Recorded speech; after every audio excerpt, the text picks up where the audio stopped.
Understanding strategic communication in business. Introduction. Over the course of the previous 2 decades, the concept of strategic communication has grown in recognition all over the world, making it more accessible to people in every region. It is vital to combine the efforts that are dedicated to communications with a particular strategy and an all-encompassing plan that are aimed toward the fulfillment of a particular purpose. Only then will it be possible to achieve this goal. This all-encompassing strategy should normally be the practice of soliciting the participation of members of the public in order to disseminate information about the name of a firm, group, or institution, as well as its closely targeted actions, responsibilities, and legislative lobbying.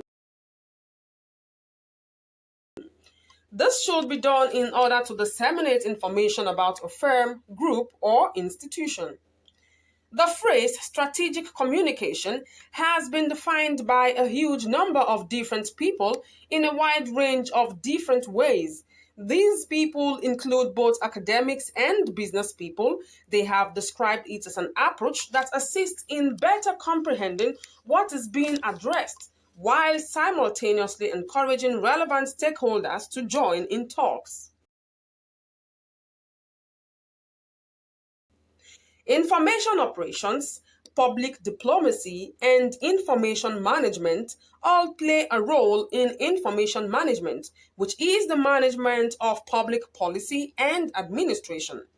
Some individuals have referred to it as public relations, which is more commonly abbreviated as PR. Why engage in strategic communication? In pragmatic terms, there are many different academic fields that fall under the umbrella of communications. The fact still remains that the field of communication is extremely vast. It includes a variety of professionals, such as those who create news or are in the business of disseminating information to the public, such as public relations, marketing, public information. Those who have the responsibility to inform the general public of crucial events or happenings in the world, and they include journalists, audio and video producers, educators, and public speakers, and those who study the field. And because they research how the media and society interact, these people can equally be referred to as researchers or social scientists. The primary objective of strategic communication is to integrate the processes of getting carefully produced messages to the public and conveying those messages to the public. To be strategic in this regard simply means disseminating the most effective message that is presently available and doing so through the appropriate channels according to the circumstances.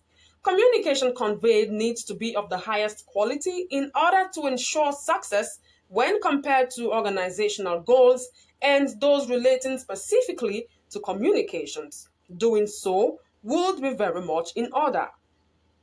When policymakers started taking notice of the field of strategic communication, it started to become very clear that the comparatively low entry parameters into the constantly growing number of different media spaces were going to become a source of difficulty. The idea behind this was that if things were not managed properly, any message could potentially get through, and if it was not removed, it would result in public shame for the organization. The intrinsic lack of structure led to the proliferation of many media outlets, and thus, non-strategic communication has grown in popularity. Everyone was allowed to publish or post whatever they saw fit without intervention. To be completely honest, people were getting a lot of hits, impressions, likes, and follows, but for what purpose? The decision makers and high management members desired a better outcome. They desired communication to be spread in an appropriate manner to attain more clearly defined and measurable goals.